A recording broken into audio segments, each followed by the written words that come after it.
మన ఆచారాలు, సంస్కృతి, సాంప్రదాయాలకు స్వాగతం. కార్తీక మాసం అందరూ చక్కగా జరుపుకుంటున్నారా? నేనైతే చాలా బాగా జరుపుకుంటున్నాను. వీడియో కోసం ఎదురు చూస్తున్నారా? వీడియోలోకి వచ్చేద్దాం. ముందుగా అందరికీ నాగుల చవితి శుభాకాంక్షలు. ఈరోజు మనం హిందూ సాంప్రదాయంలో అత్యంత పవిత్రమైన పండుగలలో ఒకటైన నాగుల చవితి గురించి తెలుసుకుందాం. ఈరోజు ఎందుకు జరుపుకుంటాం? ఎందుకు పుట్టలో పాలు పోస్తారు? నాగదేవతను పూజించడం వల్ల కలిగే శాస్త్రీయ ఆధ్యాత్మిక ప్రయోజనాలేమిటో చూద్దాం. ఓం నాగేంద్రాయ నమః అంటూ మన మనస్సును పవిత్రం చేసుకుందాం. నాగుల చవితి కార్తీక మాసంలో వచ్చే ఇంకో పండుగ. ఈరోజు సర్పదేవతలను ఆరాధనకు అంకితం. హిందూ ధర్మంలో నాగులు పంచభూతంలో భూమి, జలం, జీవశక్తి అనే మూడు మూలలకు ప్రతీక. పురాణాల ప్రకారం సర్పదేవతలు కేవలం జంతువులు కాదు, అవి కుండలిని శక్తికి రూపం. శివుని కంఠం చుట్టూ ఉన్న సర్పం ఆయనలా ఉన్న యోగశక్తి, స్థితప్రజ్ఞతకు సూచిస్తుంది. నాగుల చవితి రోజు కొంతమంది ఉపవాసం ఉంటారు, పుట్టల దగ్గర పూజలు చేస్తారు, పాలను పోసి నాగదేవతను ఆరాధిస్తారు. ఇది వర్షాకాలం చివరిలో జరిగే పండుగ కాబట్టి పుట్టలు తడిగా ఉంటాయి, వాటిలో జీవులు పుడతాయి. దీని ద్వారా మనం భూమి గర్భాన్ని, జీవన చక్రాన్ని గౌరవిస్తాం. ఈ పూజ భూమాతను, పుట్టలో జీవరాశులను కాపాడే సంకేతం. అసలు మనం పుట్టలో పాలు ఎందుకు పోస్తామో తెలుసుకుందామా?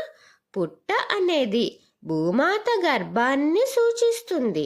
నాగదేవతలు భూమిలో నివసిస్తారని పురాణాలు చెబుతున్నాయి. పాలును పోయడం అంటే నాగదేవతలకు, భూమాతకు కృతజ్ఞతగా సమర్పణ. పాలు శుద్ధత, జీవశక్తి, మాతృత్వానికి ప్రతీక. పాలు పోయడం ద్వారా చీమలు, చిన్న పురుగులు జీవనాధారం పొందుతాయి. ఇది జీవరక్షణకు సంకేతం. అలాగే పుట్టలను త్రవ్వకుండా భూమిని కాపాడే సాంప్రదాయం ఏర్పడుతుంది. అందువల్ల ఈ ఆచారం పర్యావరణ పరిరక్షణలలో కూడా ఒక భాగం. పురాణాల ప్రకారం ఒకసారి జన్మేజయ మహారాజు తన తండ్రిని కాటువేసిన సర్పరాజ తక్షకుడిపై ప్రతీకారం తీర్చుకోవడానికి ఒక సర్పయాగం చేశాడు. ఆ యాగంలో సర్పాలు నాశనమయ్యే స్థితికి చేరుకున్నప్పుడు అక్కడ ఒక ఆస్తిక మహర్షి వచ్చి యాగాన్ని ఆపాడు.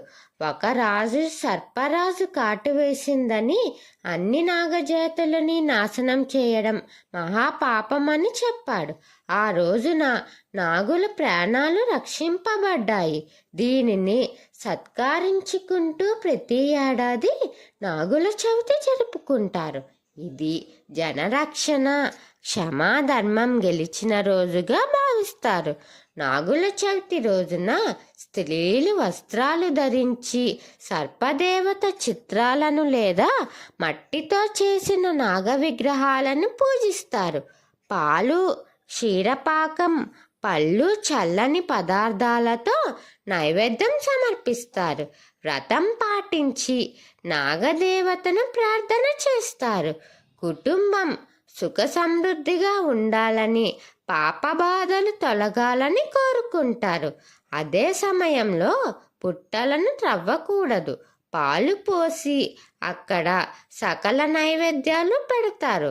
దేవతలు స్వీకరించినట్టు భావిస్తారు. సర్పాలు పర్యావరణ సమతుల్యతను కాపాడే జీవులు.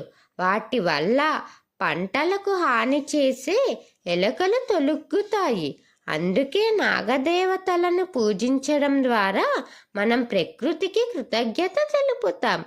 ఆధ్యాత్మికంగా ఇది కుండలి శక్తిని జాగృతం చేయడం, మనలోని ఆత్మశక్తిని గుర్తించడం అని యోగ శాస్త్రం చెబుతుంది.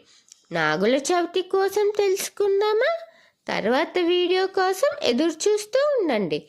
మన ఆచారాలు, సంస్కృతి, సాంప్రదాయాలు వీటి మీద మీకు ఆసక్తిగా ఉంటే నా ఛానల్ని సబ్స్క్రైబ్ చేసి అలాగే పక్కనే ఉన్న బెల్ ఐకాన్ క్లిక్ చేయండి. నా వీడియోస్ని మీరు ఆదరించి లైక్, షేర్, కమెంట్ చేయండి. ఓం శ్రీ మాత్రే నమః.